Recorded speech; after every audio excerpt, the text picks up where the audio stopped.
porque eu mexi ali de intrometida, aí eu fiquei com medo de não dar certo. Ó, na última aula, tô usando assim porque aqui, mas fica todo bagunçado, meu cabelo não dá certo de jeito nenhum. Na última aula, nós começamos a ver sobre Era Vargas, a conjuntura que propiciou a chegada de Vargas ao poder. E aí, nós vimos uma série de aspectos. Dentre esses aspectos, a gente viu o que propiciou a Revolução de 1930, que foi uma revolução. Na verdade, ela recebe várias problematizações historiográficas. Por quê? A ideia de uma revolução parte da noção de que ela é organizada pelo povo. A Revolução de 1930, ela foi organizada, orquestrada pelas elites políticas, os grupos políticos que estavam envolvidos com o processo e que estavam descontentes com digamos, aqueles arranjos políticos da política do café com leite. O que é que nós vamos passar a ver? A imagem de Vargas, ela surge, ela cresce um pouco também em decorrência da morte de João Pessoa, que foi um pretexto a mais para que a revolução ela acontecesse, esse processo histórico acontecesse. Quando Vargas chegar ao poder, o que é que ele vai fazer? Tentar de um tudo para adiar as eleições, porque ele assume um governo provisório. Nessa ideia de governo provisório, o que é que a gente tem em mente? Ele vai ficar até que aconteçam as próximas eleições. Só que as próximas eleições, obviamente, ele iria ser o quê? Queria ser o candidato que tivesse o maior prestígio político, né, minha gente? Isso acontece? De certa forma, acontece. Só que ele vai encontrar alguns empecilhos pelo caminho. Um desses processos é a revolta que acontece entre paulistas, juntamente, até mesmo ali com os próprios tenentes, que vão acabar gerando a Constitucionalista de 32, que é um processo gerado por todo esse contexto de insatisfação que o Brasil vinha vivenciando, através de quê? A crise de 1929, que ainda estava refletindo no Brasil. Contra esse processo também vai ter a perspectiva de participação política. Outros grupos vão querer fazer parte. Aí a gente se pergunta, o que é que essa política tem de tão bom, de tão interessante, para que tantas pessoas queiram estar fazendo parte dela sempre?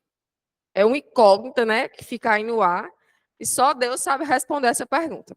Bom, até esse processo, nós vamos ter as eleições, só que Vargas ele vai primeiro mexer com a Constituição. Quando ele mexe com a Constituição, ele vai fazer assim, ele vai nomear interventores. Esses interventores, eles serão um pouco próximos dos tenentes, porque, afinal de contas, Vargas, ele tentava buscar motivações para receber o apoio dos militares também. Na última aula, nós discutimos um pouco sobre as imagens que são cristalizadas em torno de Getúlio Vargas. Ele é conhecido como pai dos pobres, ele é conhecido como mãe dos ricos, é um governo populista, é um governo que vai ter aspectos de um governo totalitário. Como é que a gente encaixa essa perspectiva de Getúlio Vargas? E aí, quando ele nomeia esses interventores, ele também vai acabar mexendo com as estruturas políticas que já existiam. E quem estava exercendo aquele cargo de governador, de presidente de Estado, vai fazer o que da vida agora? Um sapato no micro-ondas? Loucura, né? Loucura mesmo é você não ir para o Decola Enem. Estão aí as vendas do primeiro lote. Não perca. Decola Enem. Já clique no link e vem garantir sua aprovação. Obviamente que se eu estou ocupando um espaço e vem alguém, nomeia outra pessoa para o meu lugar e não me dá explicações, eu vou ficar vou ficar assim com raiva, claro, né, minha gente? É uma coisa óbvia. E aí essas pessoas elas vão começar a a constituir em grupos adversários da abordagem de Getúlio Vargas. Até aqui estão me entendendo? Os meus de casa estão me ouvindo direitinho? Eric?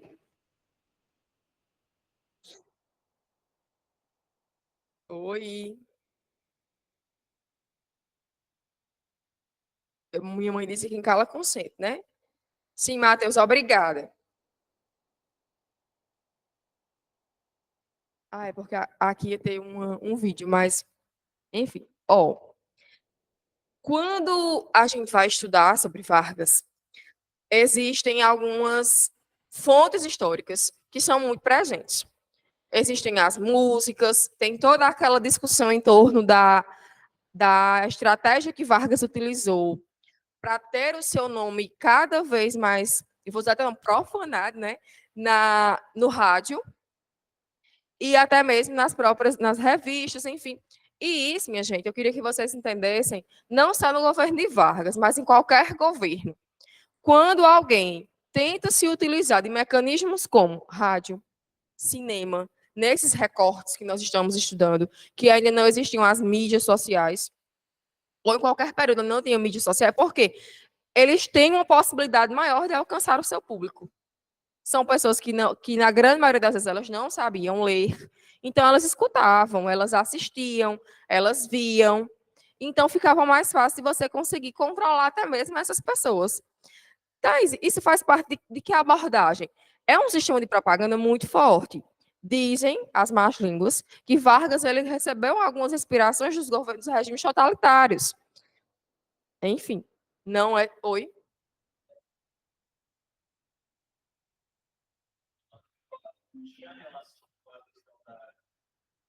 Sim, sim. Como é teu nome?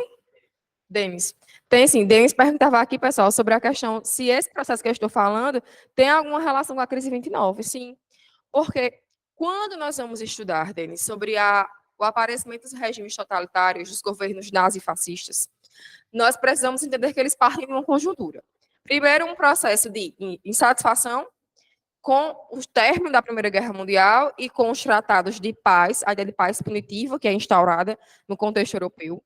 Segundo, a perspectiva de que esses países, de modo mais específico, a Alemanha e a Itália, eles recebem olhares estranhos. A Alemanha, porque ela é responsabilizada pelo término da guerra, pelo o início da guerra. A Itália, porque ela ficou ali, ela mudou de lado, só que ela teve as suas razões, que era a perspectiva da política imperialista, né? Que estava se destacando naquele contexto. Ela recebe territórios na partilha do continente africano e asiático. Era para receber um território, mas ela não recebe o que ela achava que ia receber. Aí ela fica, nossa, esperava mais um pouco. E a Alemanha junta todo o processo porque ela perde o contexto de ser um país militarizado. Ela perde vários territórios. Então, eles precisavam de uma liderança política que pudesse fazer com que as pessoas saíssem desse marasmo, dessa crise que estava assolando esses dois países de forma específica. Dois líderes que assumem o processo, Mussolini e Hitler, eles não dão um golpe de Estado, eles não fazem revolução, eles chegam ao poder por convites. Eles vão ascendendo.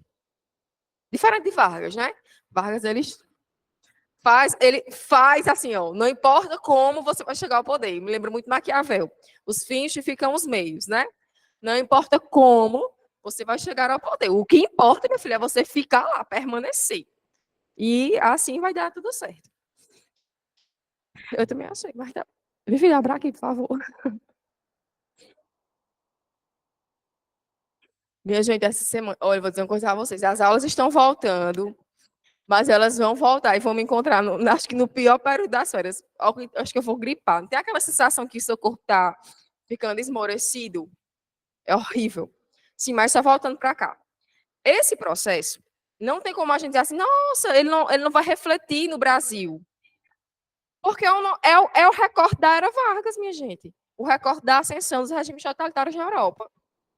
E assim, quando Vargas ele vai instaurar aqui o Estado Novo, perdão, ele vai ter algumas semelhanças com, digamos assim, ele vai ser 0,00001% de alguns aspectos do que aconteceu nos regimes totalitários. Mas como é que a gente pode fazer uma semelhança? Aqui a gente não teve câmaras de gás, nós já tivemos perseguição às pessoas que não se identificavam enquanto heterossexuais, enfim, toda essa questão. Mas nós tivemos uma questão muito forte com relação à censura, à propaganda, a oposição, ela tinha que ser controlada constantemente. Então, é nesse aspecto que é um pouco semelhante, porque, assim, no Brasil, pelo menos não que nós saibamos, né, não vivenciamos aquelas estratégias de controle, de mecanismo que foram tão fortes lá. Logo antes que eu estou segurando o microfone desse jeito. Deixa eu pegar meu café aqui. Ó, aqui nós temos uma música que eu acho que vocês conhecem ela. Deixa eu só ver o que era que colocou aqui. A Alemanha é responsável porque a Áustria-Hungria foi a responsável porque pressionou a diplomacia alemã a fazer uso da guerra na Europa. Também. Ó, voltando para cá. Aqui nós temos uma música que eu espero que vocês conheçam ela, por favor, né? Aquarela, né? Brasil, meu Brasil brasileiro, meu mulato isoneiro. Vou cantar-te nos meus versos, ó Brasil, samba que dá, bamboleio que faz gingar, ó Brasil do meu amor terra, de nosso Senhor Brasil. Brasil para mim, aí aqui tem parte, Brasil para mim. Ah, abre a cortina do passado, tira a mãe preta do cerrado, bota o recongo no congado, Brasil, Brasil para mim, Brasil. Ah, perdão, para mim. Deixa cantar de novo o trovador, a merencória luz da lua, toda a canção do meu amor. Quero ver essa dona caminhando pelos salões, arrastando o seu vestido rendado. Algumas dessas canções, elas vão fazer assim uma exaltação de Getúlio Vargas, uma exaltação, minha gente, do trabalhador. As pessoas, não só essa, existem outras músicas que fazem essa referência, que fazem esta associação com esses processos. Por quê? A música era mais fácil de chegar ao ouvido das pessoas. E elas conseguiam ouvi-la, conseguiam estabelecer algumas associações, alguns mais do que outros. Claro que existe da perspectiva de pensar na produção de massas. Já leram Hannah Arendt, uma filósofa? Já ouviram falar? Hannah Arendt, ela é... Meus alunos já, né? Quem eram meus alunos, né, João? Sim, parabéns, João. Você vai cursar? Se você for, se você não for, que Deus lhe abençoe. Seja feito o que for melhor para você. Ela escreve um livro, Os Regimes Totalitários, é um dos livros que ela escreve. E nesse livro, Hannah, ela faz uma referência ao processo de como é que os regimes totalitários eles chegaram ao poder. E ela diz uma coisa que é muito interessante. Ela fala que para um governo se consolidar no poder, ele precisa ter o maior contingente possível de pessoas, ou seja, são países grandes, mas são países que são adeptos dos mecanismos de comunicação, porque eles dizem que é mais fácil promover um processo de massificação da cultura dessas pessoas. Ou seja, é como se fosse um efeito manada ali, um efeito dominó. Eu vou jogando a informação e todos eles vão recebendo. Se a gente parar para fazer uma pequena análise, minha gente, isso é muito verdade.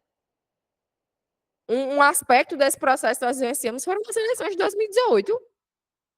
Nós não tínhamos tanto conhecimento das fake news, né, como ela passou a surgir com tanta ênfase. E até hoje, por incrível que pareça, 2024, respeitando as concepções políticas de cada um de vocês, mas tem pessoas que elas acreditam naquelas manchetes, elas acreditam naquelas correntes que são visualizadas. Se você não enviar essa florzinha em 10 grupos, a sua vida vai virar um azar. E vão lá só enviando aquelas informações. Os grupos de família com 50 bom dias, com as 50 figurinhas de flores, enfim. Esse processo... Desculpe-me, perdão, que eu ia dizer, eram de pessoas um pouco mais velhas, que acabavam, às vezes, né?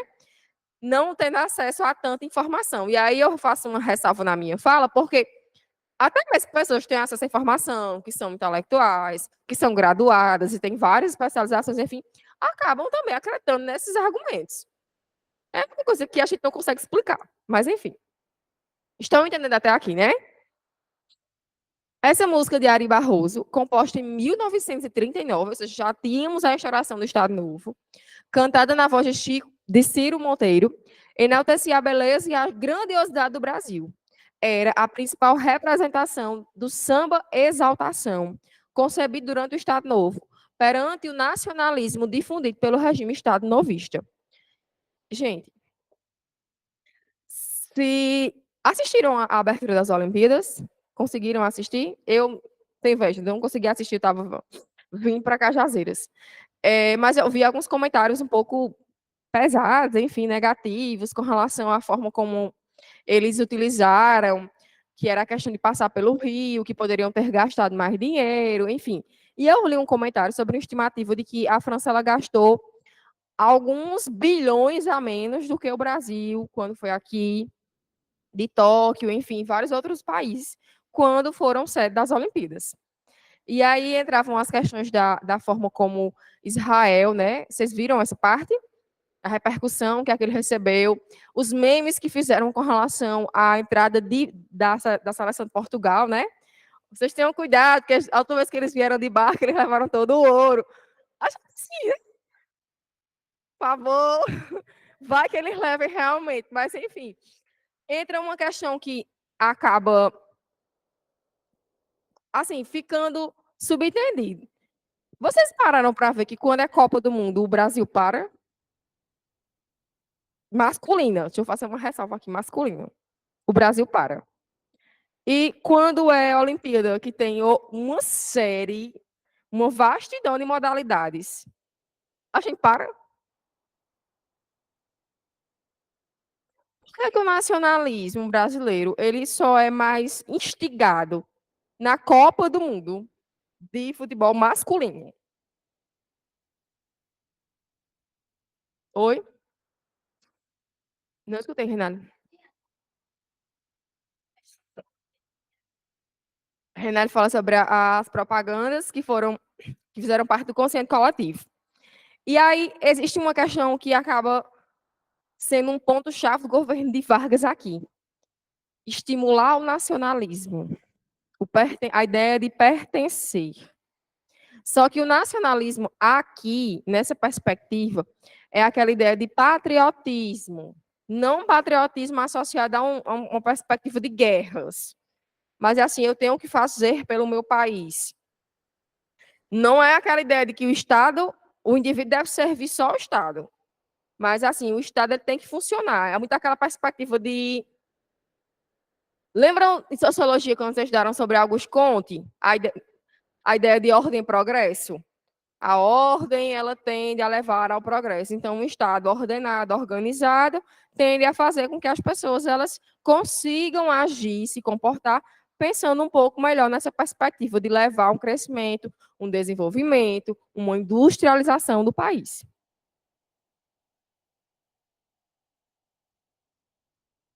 Sim,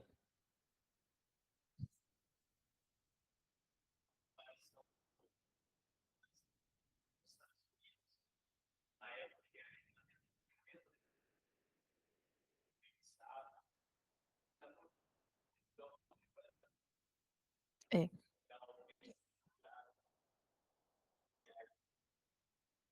É, isso. E tem a questão de estar mais preocupado com que, assim, a consequência desse processo, porque por mais que só voltando um pouquinho, o processo de colonização de Portugal, ele demorou a se efetivar, né? Aqui, com o Brasil demorou a acontecer. Eles demoraram a cair em si de que, se eles não acordassem, outras nações viriam retirar o que eles queriam. Mas eles tinham uma estrutura burocrática muito organizada, uma estrutura. Eles demoraram a se achar, né? Mas quando eles se encontraram, eles conseguiram estabelecer mecanismos de governo muito eficazes, o que é bem diferente do que a Inglaterra faz com as colônias da América do Norte.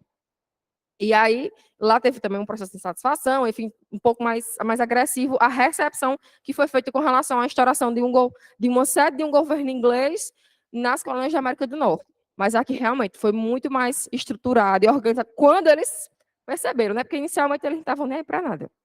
Oh, eu já li essa parte que ele colocou. Aqui nós temos o belíssimo Vargas. Sim, gente, uma curiosidade. Vargas, ele era baixinho. E é o que é que as pessoas que iriam representar, tirar as suas fotografias, faziam. Ele subia nos banquinhos para parecer um pouco mais alto.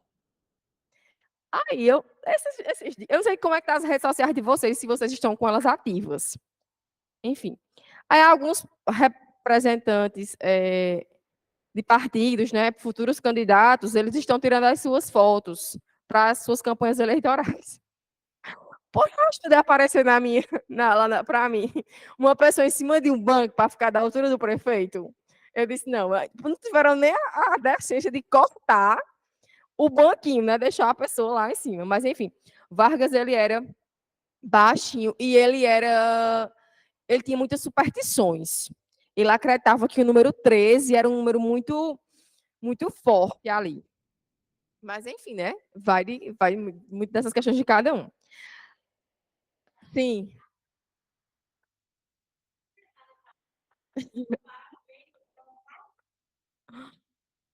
Reinaldo falar aqui, pessoal, que a casa de Vargas ela foi projetada para a estatura dele, né?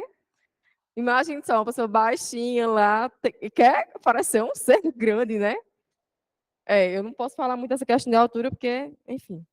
Ó, mas ó, pode perceber que onde Vargas, a gente vai ver nas imagens, onde Vargas está, ele está sempre rodeado daquela galera que a gente chamou de babões, né? Aquela pessoa que está ali sempre muito presente. Oh, eu estou aqui, eu existo. Ah, aqui a gente precisa fazer uma distinção. Deixa eu ver o que Eric colocou aqui. O nacionalismo da Alemanha é idêntico ao nosso, que é um nacional voltado para o esporte em geral, sendo mais instintivo no futebol, na Fórmula 1, para poder afastar o nacionalismo de guerra pan-germânico que levou ao nazismo. Gente, esses dias eu fui organizar um material sobre uma aula de nazifascismo e a minha versão do Canva é a versão institucional da escola que eu trabalho. E eu fui pedir, porque existem vários mecanismos agora para gerar imagens, a inteligência lá gerar imagens sobre o nazifascismo. Não apareceu nada. Disse que eu estava ferindo as diretrizes, porque a inteligência ela não poderia criar esse processo.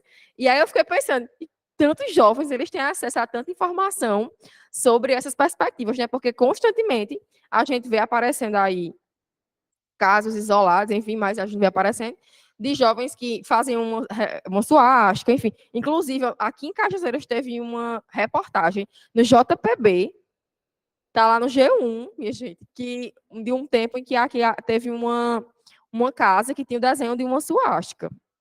E aí vinha a questão, por que fazer apologia ao nazismo é crime, ao comunismo não é? Entrava toda aquela discussão que o monarca fez há um tempo atrás. Vocês lembram, né? Acompanharam esse processo?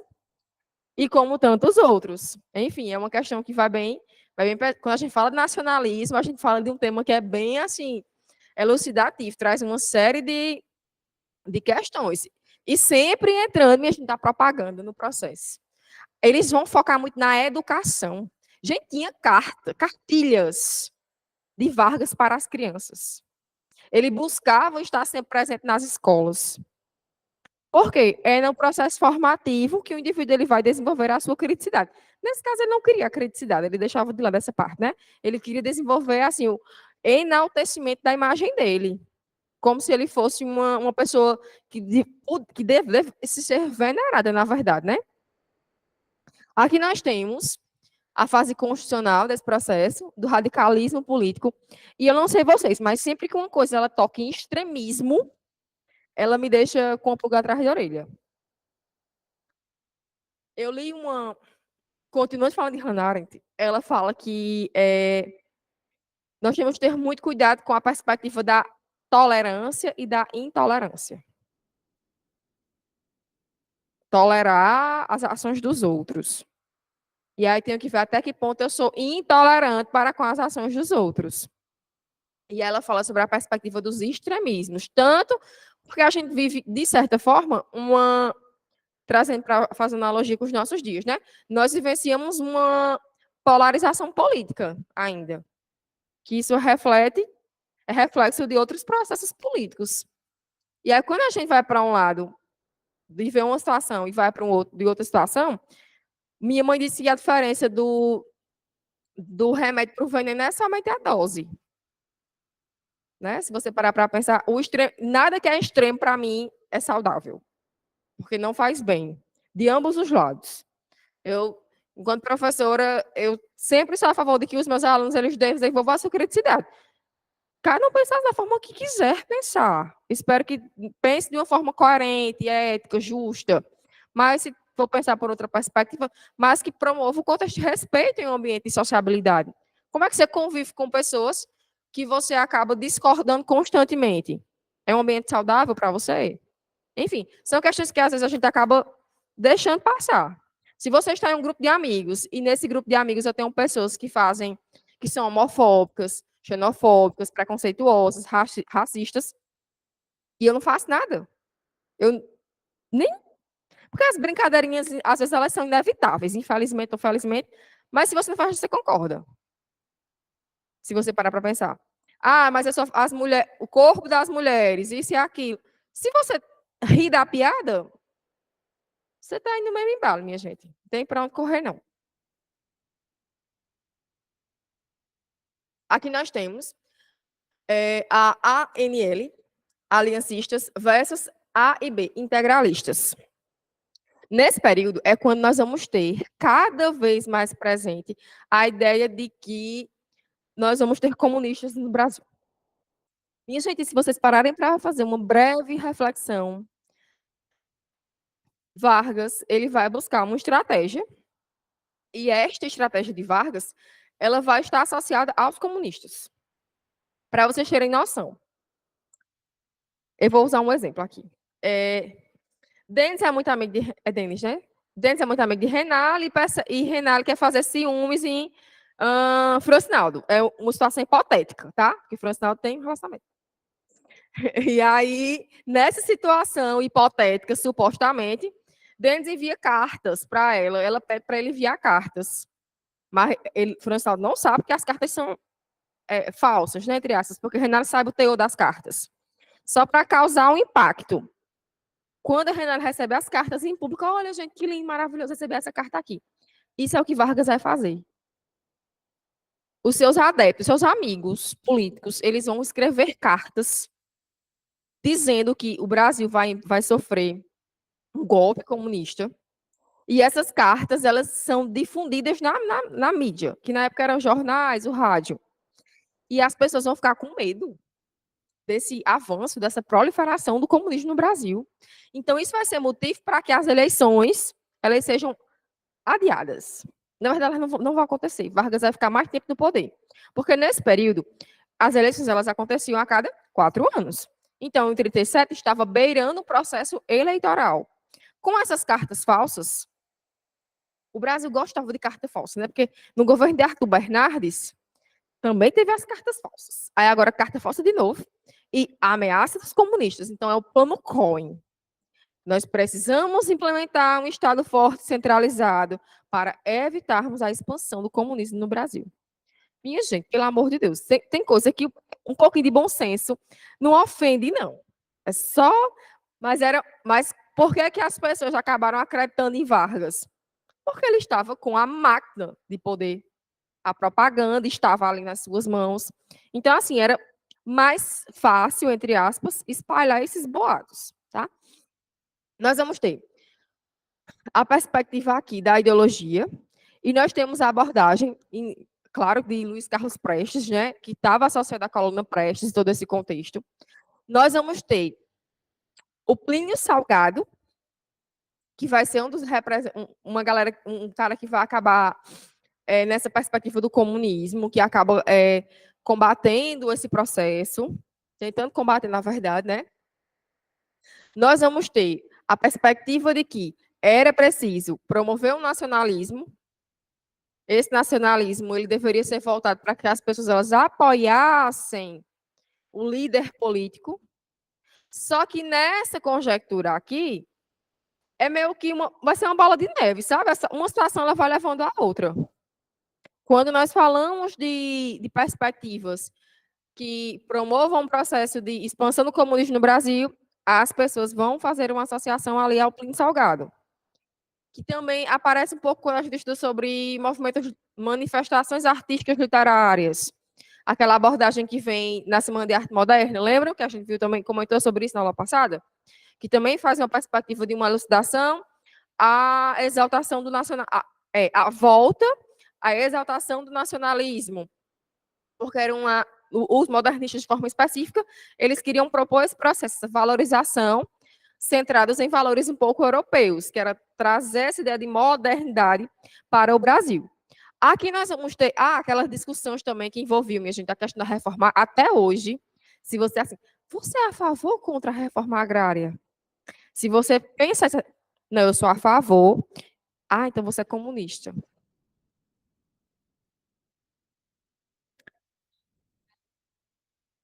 Hã?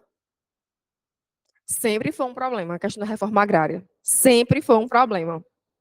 E aí entram vários aspectos em discussão. Só que você pode perfeitamente dizer, ó, eu sou a favor da reforma agrária, mas eu tenho práticas dessa abordagem que eu não concordo. A gente não pode ser assim, não? Né? Porque se a gente vê uma coisa, uma organização ali, ó, isso aqui para mim não interessa, mas tem um ponto ali que é possível de ser analisado. Então tem que ver muito dessa perspectiva. E tem a questão do lema paz, terra e liberdade. E aí, em contraponto, a gente tem um outro lema, né, gente? Por favor, respeitando as concepções de vocês. Deus, pátria e família, cada um com a sua abordagem, mas eu estou só dizendo a vocês o que tinha aqui nesse período, viu? E essa abordagem, ela vem diretamente influenciada dos regimes totalitários, né? Vem aquela abordagem lá de Hitler, quando ele defendia a exaltação de uma família tradicional, com a extinção de qualquer grupo, de qualquer etnia que não fizesse parte da raça ariana, enfim. E aqui a questão de defender realmente, de forma bem contundente, a família. Aí que família era essa? Deus a quem sabe, né?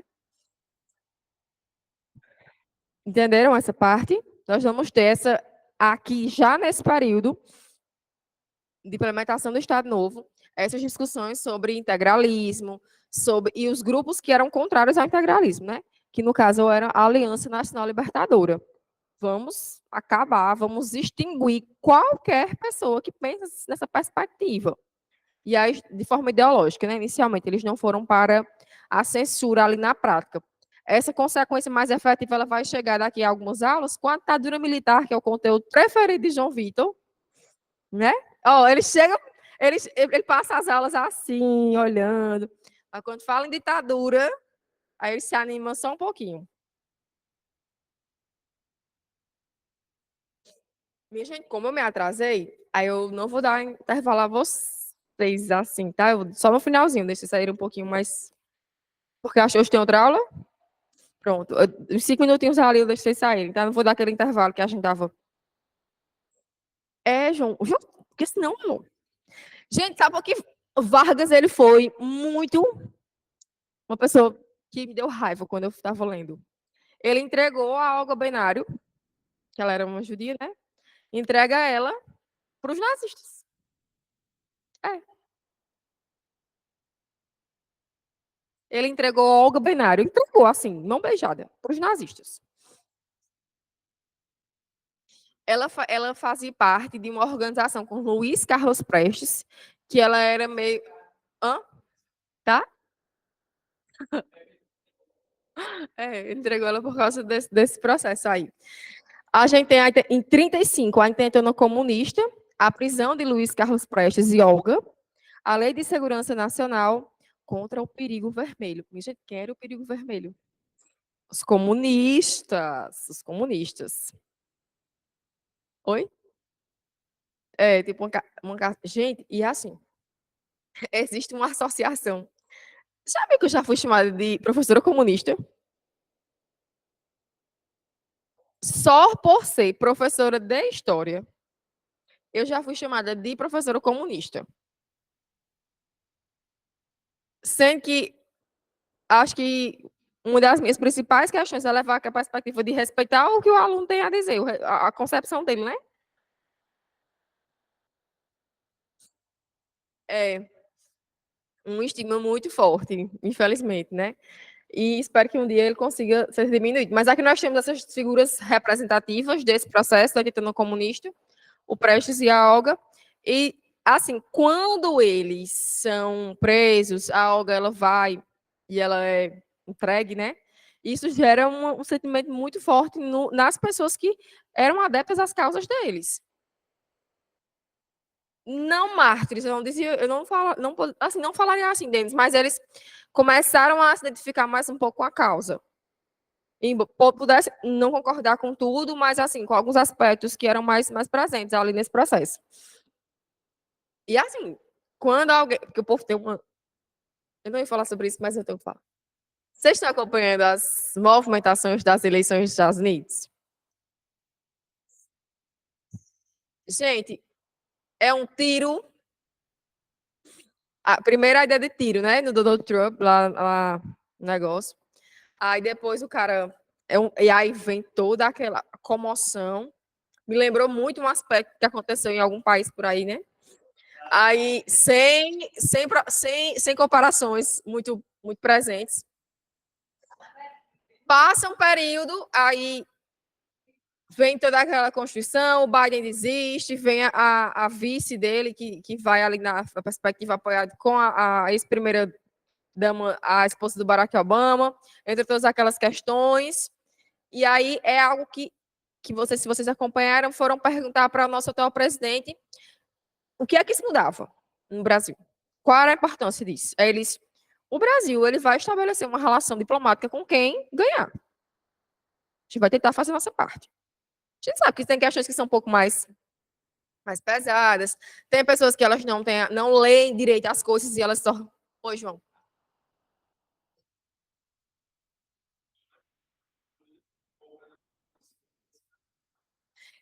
Eu vi hoje de manhã que. Ai, gente, só passou. A leitura de manchete fui eu. Eu só li ali por alto que fechou. Teve uma questão mais pesada, né? Que fechou uma. Foi. O que eu disse, assim, extremismo para mim é uma coisa muito pesada. Eu não sou a favor dessas perspectivas de extremismo. A galera pensar na perspectiva de fazer uma readaptação do stalinismo, por exemplo. Eu acho uma coisa muito. Mas eu não sou a favor dessa concepção. Eu acho, quando toca em restrição de liberdade, os direitos individuais, ali eu fico com um pulgar atrás da orelha, porque eu não concordo com isso. Eu não concordo com isso, de jeito nenhum, minha gente. Assim, existem as questões políticas, mas eu acho que além delas, devem ser pensadas em questões humanitárias. São seres humanos que têm deveriam ter os seus direitos garantidos enquanto um representante político, porque se a gente vai fazer uma associação com. Ai, deixa eu lembrar o nome da pessoa, do filósofo que fala sobre isso, que é a perspectiva da John Locke. Qual o papel do Estado na perspectiva de um contrato social? Garantir ao indivíduo a ideia de a vida, a liberdade, a propriedade. E nesses processos também entram as garantias de um mínimo, né? As condições mínimas de sobrevivência. Não é a ideia de que o indivíduo ele vai servir ao Estado, uma perspectiva totalitária, mas o Estado ele tem que servir também ao indivíduo.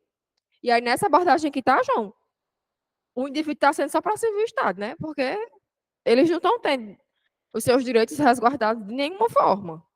Eu não concordo com essas perspectivas. São temas bem polêmicos, bem delicados. E, assim, são temas que a gente não sabe como é que pode vir não prova. Aí, esses dias apareceu para mim um edital de pessoas para elaborar questões para o Enem. Mas a professora aqui de vocês não pode fazer esse processo porque ela não tem concurso público ainda. Só pode ser pessoas que têm um vínculo efetivo. E aí eu fiquei pensando, ao mesmo tempo que isso é uma perspectiva interessante, isso também pode ser uma perspectiva pesada. Assim, eu não sei quais são os critérios que eles levam em consideração, né? Porque eu vou elaborar uma questão, mas eu tenho que elaborar uma questão coerente, uma questão que seja de nível ali. Se eu pego um professor que é de uma instituição, vamos comparar aqui, por exemplo, ETESC. Se eu disser que o ensino da ETESC é igual ao ensino de uma escola pública da rede estadual, eu estou mentindo. Não tem condições. Até porque o processo seletivo para entrar lá, por si só, já tira a oportunidade de muita gente. E aí eu vou equiparar. Uma das melhores, foi até destaque recentemente, uma das melhores escolas da Paraíba a nível de Brasil, né? Pensando em perspectiva de destaque, não é nessas coisas. Não tem como. E aí, esses dias, conversando com os professores de lá, eles falavam que é porque eles preparam o aluno para a vida. Eles não têm aquele foco Hum. Eles não têm aquele foco só. Enem, Enem, Enem, só simulado. Tu estudou lá? Só aquela perspectiva e tal, o aluno ele tem que ser uma máquina reprodutora de conhecimento, uma série, como algumas coisas por aí existem. Só que a rede pública, de perspectiva estadual, o aluno ele fica muito à vontade. E lá eles não adotaram a perspectiva do novo ensino médio na mesma abordagem que as escolas da rede estadual elas adotaram. E aí vocês viram, né? Mais mudança. Minha gente, eu tô foi na hora. Meu filho, faça assim. Pega a matriz do antigo ensino médio. Vamos voltar, bora. Bota ali ela, vá. Volte. Não tem mais condições. Ninguém aguenta mais. Não sei se vocês já acompanharam, mas mais mudanças estão vindo para o ensino médio. Esse ano, os alunos tiveram que estudar o espanhol como obrigatório. Ano que vem já não é mais obrigatório.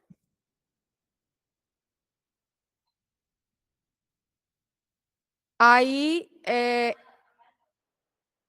vem a questão, no Enem, quais são os dois idiomas que vocês precisam escolher? O inglês e o espanhol. Aí, digamos, como é teu nome que eu esqueci? Luana não é tão boa. Luana? Luana não é tão boa no inglês. Luana vai fazer o quê? Escolher o espanhol, que para ela pode ser mais fácil. Mas Luana não vai ter mais aula de espanhol no ensino médio. Não fica um negócio complicado? Não tem?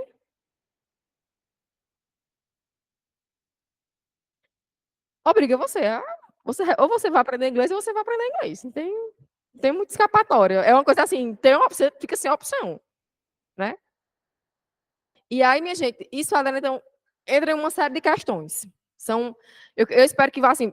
Eu sei que às vezes, de acordo com a rotina de vocês acabam ficando um pouco ausentes das mídias sociais, né? Tem uma galera que prioriza, tem uns coaches aí você precisa acabar excluindo.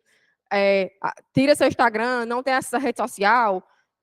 E como é que o aluno ele vai ficar sabendo? Porque a grande maioria das vezes a gente vê ali muita coisa através de um perfil mais de informações informativo que você segue. Porque, digamos, eu estou lá, tenho meu cronograma de estudo, estou da minha organização. Aí eu vou tirar um tempo para assistir um jornal. Eu vou buscar ali dar um enter e vou pesquisar sobre as notícias do dia. Às vezes a gente não tem tempo de fazer isso. Eu estou mentindo?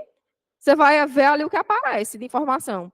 E para o Enem eu preciso ter estar um pouco atualizado, porque o nível, de acordo com as antigas edições, as questões elas eram elaboradas no primeiro semestre, né? Então a gente pensa que o que pode elucidar, o que pode estar nesse viés das questões, vem nesse primeiro semestre do ano. Aí a gente vai conseguir lembrar de tudo que aconteceu? Não vai, pelo amor de Deus. Vai ter uma associação, mas eu preciso pelo menos ter uma consciência crítica de alguns fatos que aconteceram e que vai saber como é que pode aparecer, né? Recentemente eu estava vendo, eu até postei esses dias a questão de temas da área de ciências humanas que mais são contemplados nas provas do Enem. E aí, falando para a história, ano passado teve uma aposta muito grande em Vargas. Aí Vargas ele não apareceu, né? Vamos ver se antes o INEP vai resolver dar voltar a dar um estrelismo ali para a abordagem de Vargas. Tem as questões dos filósofos que sempre aparecem. Mas são muitos filósofos. O aluno tem que ter uma base muito boa, uma base muito forte em ciências humanas. E aí, quando entra para a geografia, que tem todas aquelas questões, não é uma área que eu domino, claro, é a única de ciências humanas que eu não domino, é a geografia. Aí eu sei que tem a parte de geografia física, que é um pouco mais técnica, enfim. É muita coisa para o aluno, são 45 questões, são os textos que são grandes, não vamos ser irônicos dizer que não são grandes, e aí vem linguagens, mais texto, e tem uma redação. É um dia que é cansativo para o aluno. Ele tem que estar com a mente muito boa, tem que estar muito relaxado. E é uma coisa que é difícil porque hoje é inevitável. Não sei como é que vocês lidam com a ansiedade de vocês. Mas diante de um processo, de um negócio desse, a gente fica assim. A gente fica muito ansioso diante de de uma avaliação como essa, porque é algo que é muito, para vocês, é muito decisivo.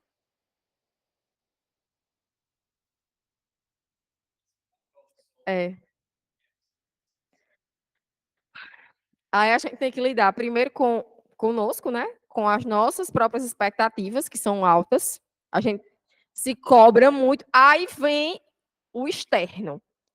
que é um pouco incompreensível com as nossas ações, né? É o ser humano, é um adolescente que está ali ainda maturando o que vai fazer da sua vida. Mas hoje em dia, minha gente, tem uma cobrança muito forte. É um nível de superprodução. Fala, meu Deus. A aprovação, ela tem que aparecer, né? Tem que chegar, tem que chegar, tem que chegar. E que é resultado instantaneamente ali.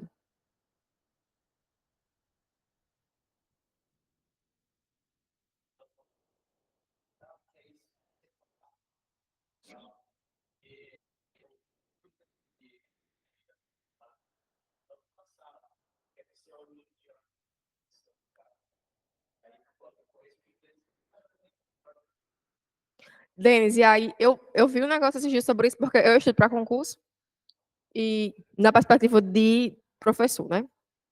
É, e hoje em dia, não é que os concursos eles estão mais difíceis, é porque as pessoas elas estão mais preparadas. Hoje em dia, você consegue ter mais acesso à informação. Vocês, por exemplo, quem não está aqui no presencial, está no online. São coisas inimagináveis há alguns anos atrás.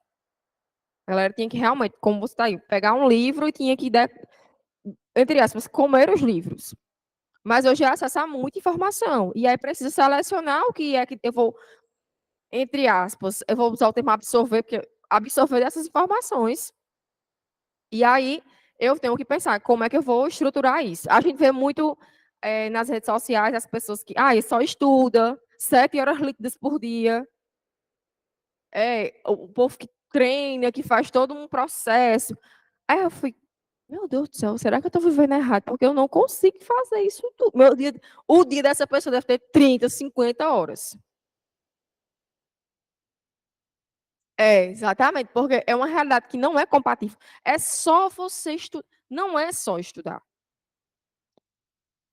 Estudar requer paciência, tempo, você tem que estar com a mente muito boa para estudar. E assim, às vezes estou falando, a gente consegue ter uma visão de vocês, né? Mas assim, fica um pouco solto. Mas é por quê? Porque às vezes eu não consegui me concentrar, porque eu já domino o conteúdo, ou porque é só uma coisa ou outra que vai ficando. O aluno ele consegue. Eu não sei como é que vocês fazem o estudo de vocês, mas assim, eu estava vendo muito sobre isso, a questão de estudar meia hora e dar uma pausa de alguns minutos, aí depois volta de novo, porque a nossa mente ela não consegue ultrapassar aquela meia hora. E hoje em dia, se você botar assim para pesquisar, suplementos que ajudam você a se concentrar cada vez mais. Vão aparecer uma infinidade de suplementos para esse processo. Só que me preocupa também a consequência disso, né? Que uma adolescente, vocês devem ter o quê? 18, 19, 20 anos aqui, né? Tá bom, a gente não precisa comentar essa parte. 22 anos, 31 anos. São jovens, minha gente, para estar fazendo uso desses suplementos que estimulam vocês demais. E aí, eu não sei quem é que hoje em dia não é ansioso, né? E isso traz uma consequência. Então, assim, estudo de qualidade. Eu acho que importa mais do que estudo de quantidade. A qualidade do meu estudo ela é mais importante do que o quanto eu estou ali estudando. Claro que a gente precisa se esforçar, correr atrás, se organizar. Não precisa também dizer, colocar tudo na culpa de alguém, né? Atribuir um responsável que não seja eu. Mas temos que pensar em estudo de qualidade. O que é que eu estou fazendo com aquele período que eu estou estudando ali? Realmente eu estou me concentrando? O que é que precisa ser feito, melhorado? Aí, a partir daí, eu desenvolvo. Porque, assim, às vezes a gente tá lá lendo, só lendo, lendo, lendo, marcando, anotando, fazendo 500 coisas, vendo 50 mil videoaulas. E eu aprendi o que disso aí? Hã? 10%. Então, pensar em ter um ambiente adequado para estudar em casa. Tem a galera que prefere vir para cá, né, para estudar aqui. Pensar nessas questões. E tentar um pouco, deixar o celular um pouco de lado. Ele é pode ser um amigo? Pode. Mas tem hora que ele dá uma atrapalhada. Porque assim, a gente vai olhar só uma coisinha, quando viu que não, perdeu 1 hora e meia de estudo. Então, pensem sempre na perspectiva de estudo de qualidade, certo? Porque aí é bem melhor para vocês. Principalmente em humanas, minha gente. Assim, é claro que em todas, né? Mas eu vou falar por humanas porque é o que requer de vocês muita interpretação, associação de palavras, de termos, de ideias. Porque uma coisinha ali Eu perdi uma questão. As eleições, voltando para cá, né, depois desse momento que eu não gosto muito de coach, mas enfim, voltando para cá, eleições de 1938. Vargas, o estrategista. Nós temos aqui essas imagens, e aqui nós temos, ó, dessa vez ele foi representado como baixinho, né? Aqui bem pleno. E aqui nós vamos ter, que eu não consigo ler direito, peraí. Para que cerca de arame farpado? É o que está escrito aqui embaixo. Aqui nós temos alguns nomes que vão aparecendo nessa perspectiva de Getúlio, né, para exaltar também, ajudar nessa construção dessa imagem cristalizada. E nós temos aqui a referência ao Estado Novo enquanto uma ditadura. Enquanto professora de História, eu tenho algumas ressalvas com relação a esse termo ditadura.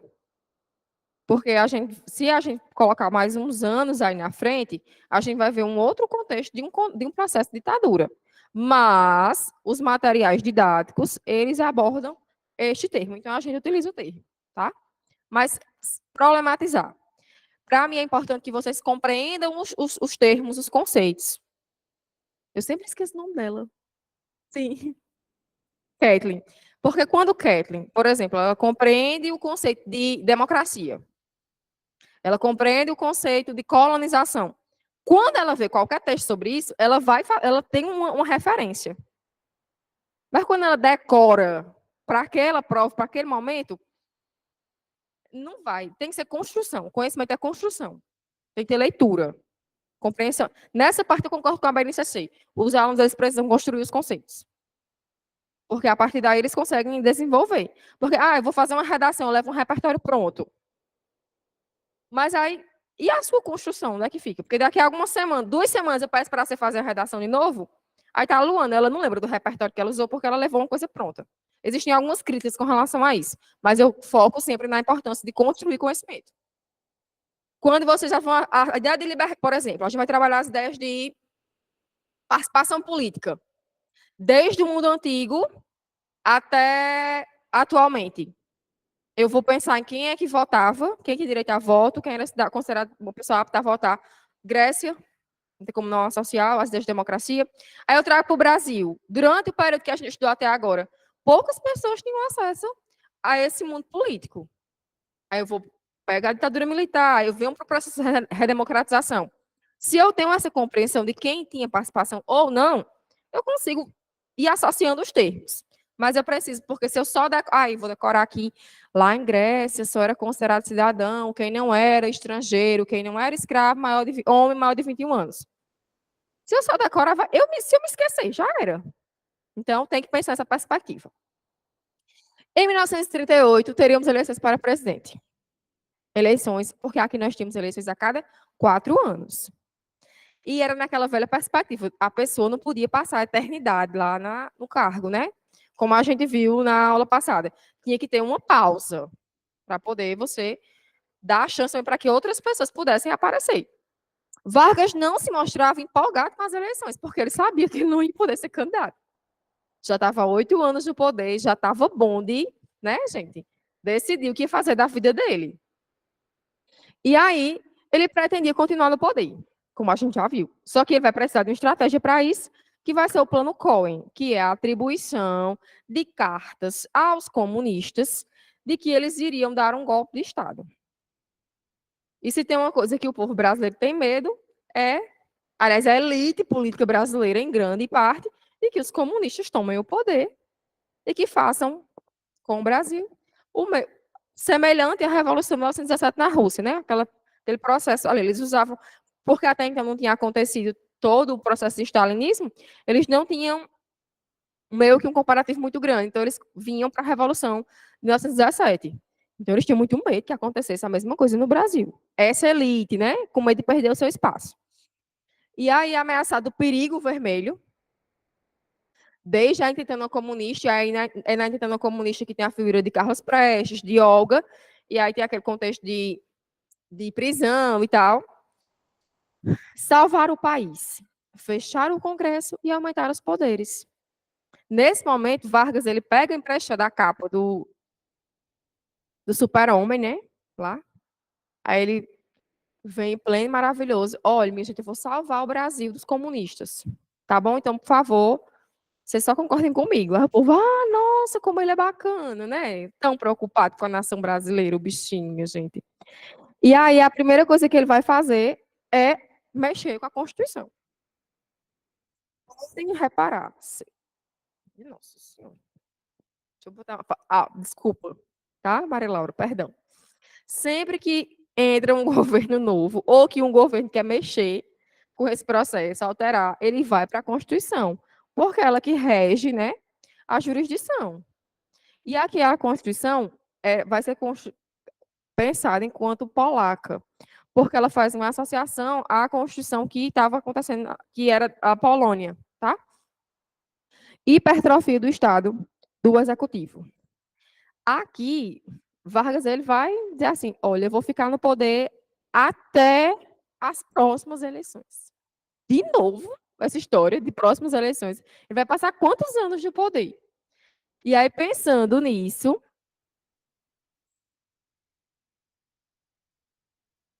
a gente tem Vargas, ele se cristaliza realmente nesse processo. E é aqui onde ele vai se utilizar cada vez mais dos mecanismos que ele tem à disposição. Ele vai tentar colocar, centralizar o poder nas suas mãos, porque se ele fecha o Congresso, ele vai ter que decidir praticamente tudo. É, em 37.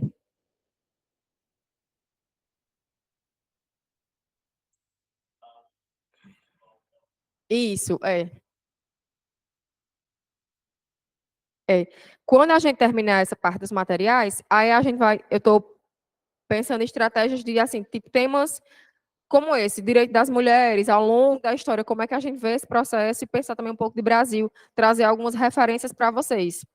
Porque a gente fica preso ali nessa questão e a gente não sabe como é que pode aparecer numa questão de Enem, por exemplo, né? Como é que eles vão problematizar isso. E aí entram as questões, o interesse é de quem, né? É um belo dia, isso acontece. Nossa! Bom dia, Vitor! Ele sempre vem de conjunto, combinando. Quando é todo verde, é todo de preto. Aqui tem a perspectiva de Vargas, que é o Maleão. Deixa eu ver, deixa eu vir pra cá para poder ler para vocês. Ó, resolutamente para a esquerda, gigamente contra os extremos da esquerda e da direita, e precisamos acabar com eles. Que essa perspectiva aqui é quando eles vão fazer a abordagem com relação aos comunistas. Então, ele precisava se transformar para poder promover toda essa construtora de o salvador do país. Isso, exatamente, no integralismo.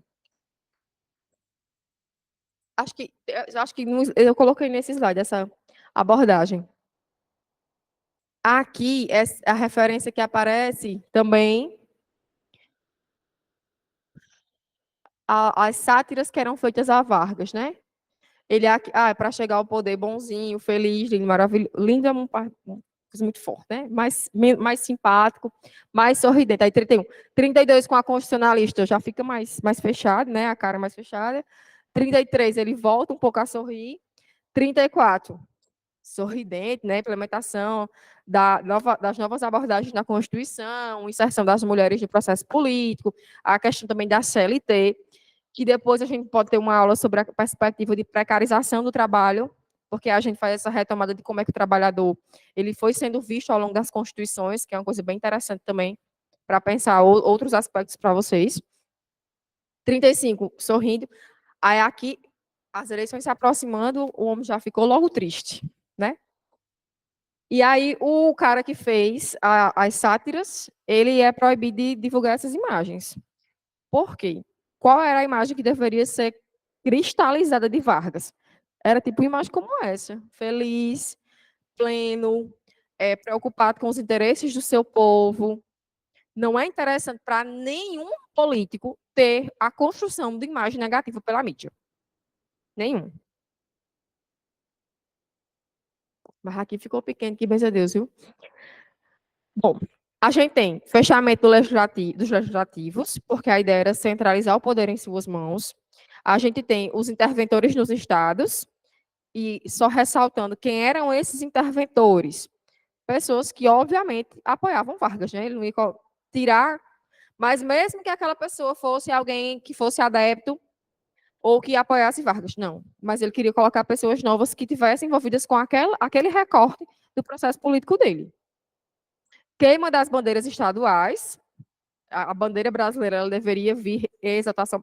Falando em bandeira, vocês viram a questão das Olimpíadas, que a bandeira do Brasil, a bandeira das Olimpíadas brasileiras, ela foi colocada ao contrário? Ela foi, porque tem o processo de erguer a bandeira, né? Fazer aquele negocinho e colocar lá em cima. E aí a nossa bandeira, ela foi colocada ao contrário. Uma coisa bem prática. Fortalece o poder executivo, claro, né? Ele governando plenamente, de forma sozinha, ali, né? Isolada, o poder centralizado, autoritarismo, perseguição e prisões. Gente, quando a gente pensa em autoritarismo, a gente também pensa em governos autoritários, autoridade. Só que essa questão de autoritarismo aqui vai ser um autoritarismo um pouco mais exagerado, pensado no seu extremo mesmo, tá? Não é a questão de ter autoridade, não. É a questão de levar isso de a sua vontade ser a única e acabar a conversa. Tem a Constituição e tem a perspectiva de pena de morte. A instauração da ideia de pena de morte, porque vai para os adversários, né? Imagina só o Brasil, meu Deus do céu.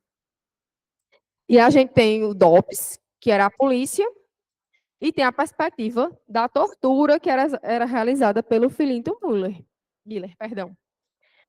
Aqui é onde nós vamos ter realmente uma ideia mais forte de uma ditadura.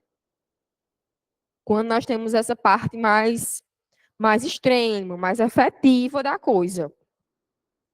Porque, assim, quando eu dizia a vocês, eu acho esse termo ditadura muito pesado. Mas quando ele vai mais para a prática, quando ele torna-se mais severo, aí a coisa fica mais complicada. Vai para um extremo mesmo. E, assim, quando a gente pensa, isso aqui é uma amostra grátis do que vai acontecer na ditadura brasileira mais na frente. Quando a gente pensa. E aqui entra uma questão muito interessante.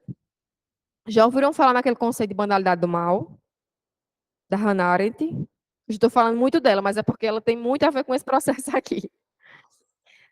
Para vocês, quem é o errado da história? Quem manda fazer ou quem faz?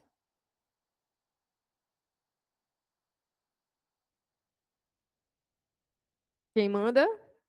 Luana, acho que é? Quem manda? Emanuel, quem é o errado da história? Não, é só. Você pode escolher um. Eric, quem é o errado da história? Quem manda fazer ou quem faz? Michele, Matheus.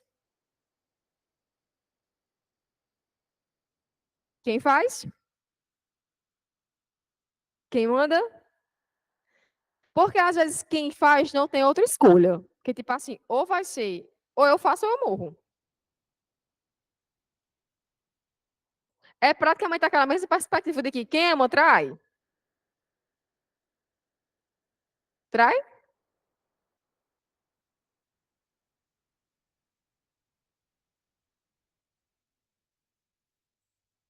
Só que é uma questão de caráter, né? Né? Entra muito essa questão. É um tema muito delicado. É a mesma coisa desse. Quem faz acaba sendo isento, de certa forma, porque ele foi a culpa, entre aspas, recai para quem mandou fazer.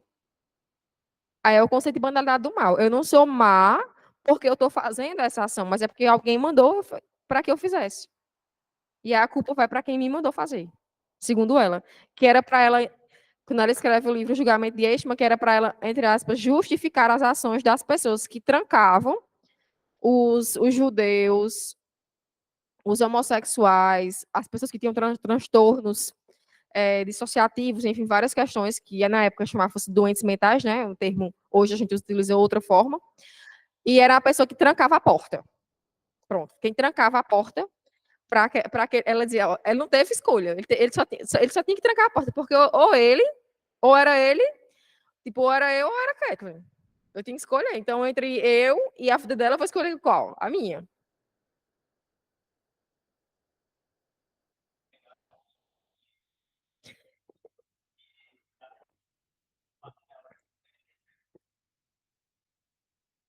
É.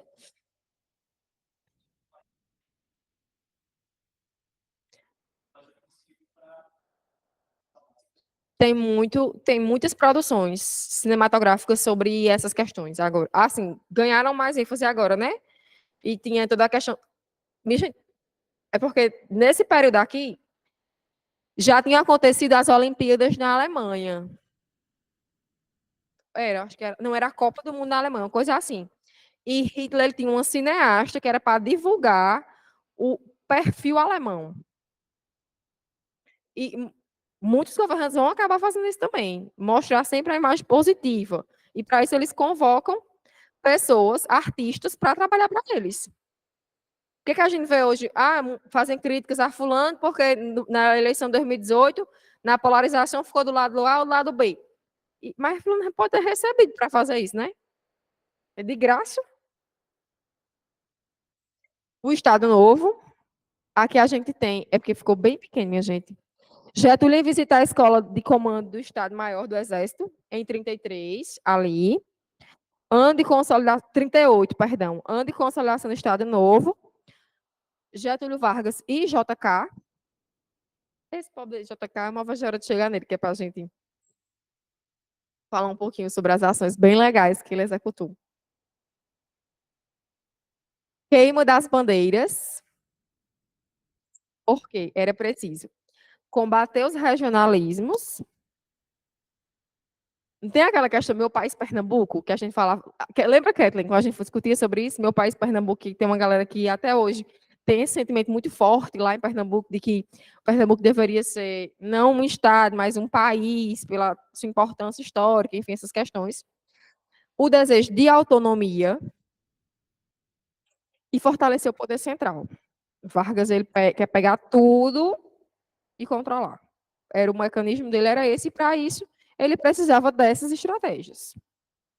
E aí ele tinha que cimentar, ou seja, ele tinha que fortalecer a ideia de identidade nacional, e isso ele estava já construindo há um certo tempo, os símbolos nacionais e o poder central. Qual é o maior símbolo nacional? Ele vai pensar aqui, a bandeira do Brasil. A questão dos rituais. Nós não pegamos essa fase. Eu não peguei, né? Meus 32 anos eu não peguei essa fase de ir para a escola e ficar lá bem bonitinho, a mãozinha assim. Era a mão aqui no peito, a mão para trás e cantar o hino nacional. Geralmente a gente faz isso em eventos solenes, né? Ultimamente. É, eu não peguei essa parte. Eu não. Não, tem não. Oi, Catarina.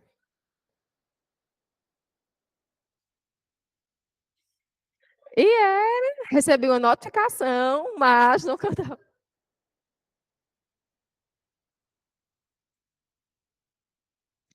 É, mas aí entra, eu acho assim, hoje entra a parte que muita gente não sabe cantar o hino nacional. Canta a primeira parte, quando chega na segunda, acompanha, fica lá, fazendo o papel, faz a egípcia lá, fica lá, ignorando. É, ignorando o processo.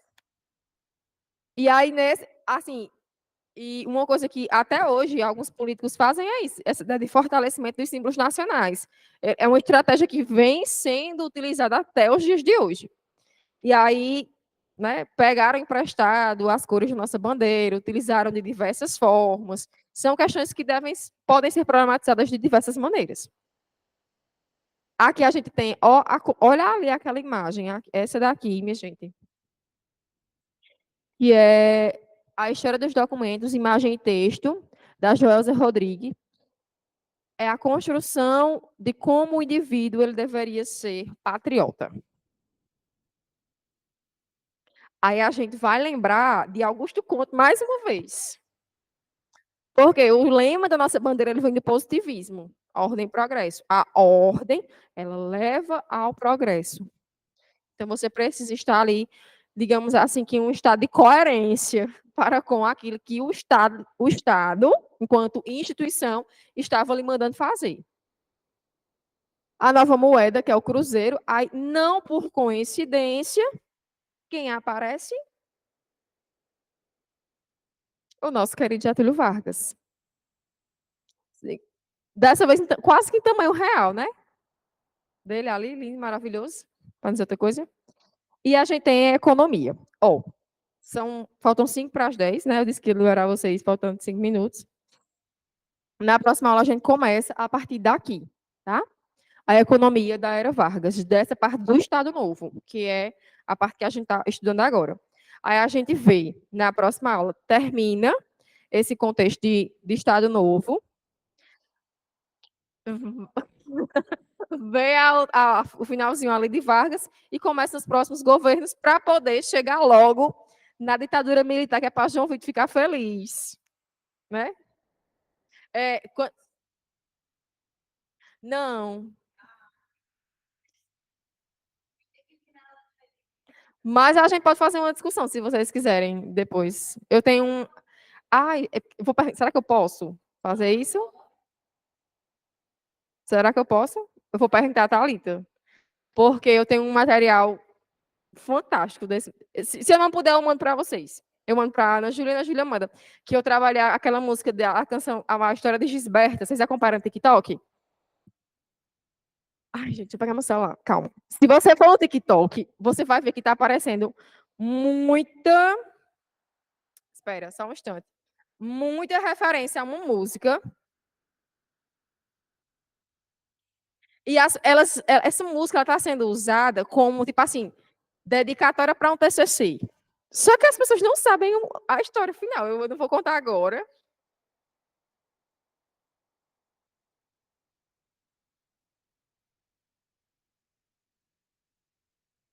Porque vai estragar a surpresa, né? Deixa eu ver aqui. Eu quero a música. É Balada da Gisberta.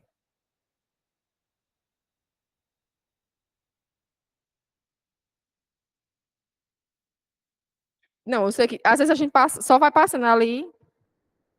Peraí. Já viram? Pois a tarefa de casa é pesquisar. Já viu? Tu pesquisou a história dela? Vocês querem saber a história rapidinho? Balada da Gisberta. Gisberta era Gisberto no Brasil e homossexual nos 18 anos, tipo há 40 anos atrás. Vocês imaginem como eram as repressões, né? E aí ela no caso perdão, ela vai para buscar uma melhor qualidade de vida, vai para Paris e de lá vai para Portugal. Portugal tinha vivenciado uma perspectiva de um regime totalitário, o salazarismo, né? Foi algo muito, muito forte ali. E aí, por questões de trabalho, ela acaba adentrando na perspectiva da prostituição como um único mecanismo para sobreviver. Com isso, acaba contraindo várias doenças. Ela foi morar em um prédio abandonado e um dia 3 jovens encontraram ela. E aí foram ajudá-la e tal, enfim, a trazer mantimentos. E esses três jovens, adolescentes, com idade inferior a 16 anos, eles avisaram a outros jovens, comunicaram sem intenção que ela estava lá. Só que essas outras pessoas, elas não tinham um sentimento de bondade no coração. Elas eram pessoas que foram lá e espancaram e abusaram sexualmente de diversas formas, bateram muito em Gisberta. Ela ficou como se tivesse estado de morta. No outro dia, eles foram lá, viram que ela estava desacordada, amarraram ela e jogaram no lago. Um desses adolescentes ficou arrependido do que tinha feito e avisou um professor da escola, que eles moravam tipo em uma, como se fosse, ai, não sei dizer direito a vocês, que fugiu o nome aqui agora, mas não era tipo uma comunidade lá. E aí o professor informou a polícia e localizaram o corpo de Gisberta. Fizeram a autópsia e a causa da morte, nos laudos, deu como afogamento. Quando ela foi jogada no lago, ela ainda estava viva.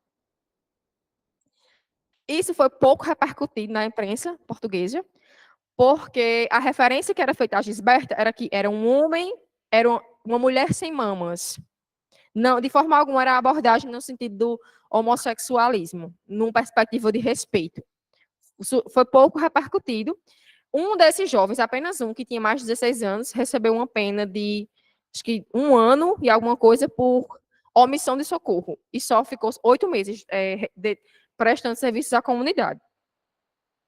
Eu usei essa história para ilustrar como é que as pessoas que apresentam uma aversão a quem não é heterossexual, elas poderiam se encaixar com práticas nazifascistas.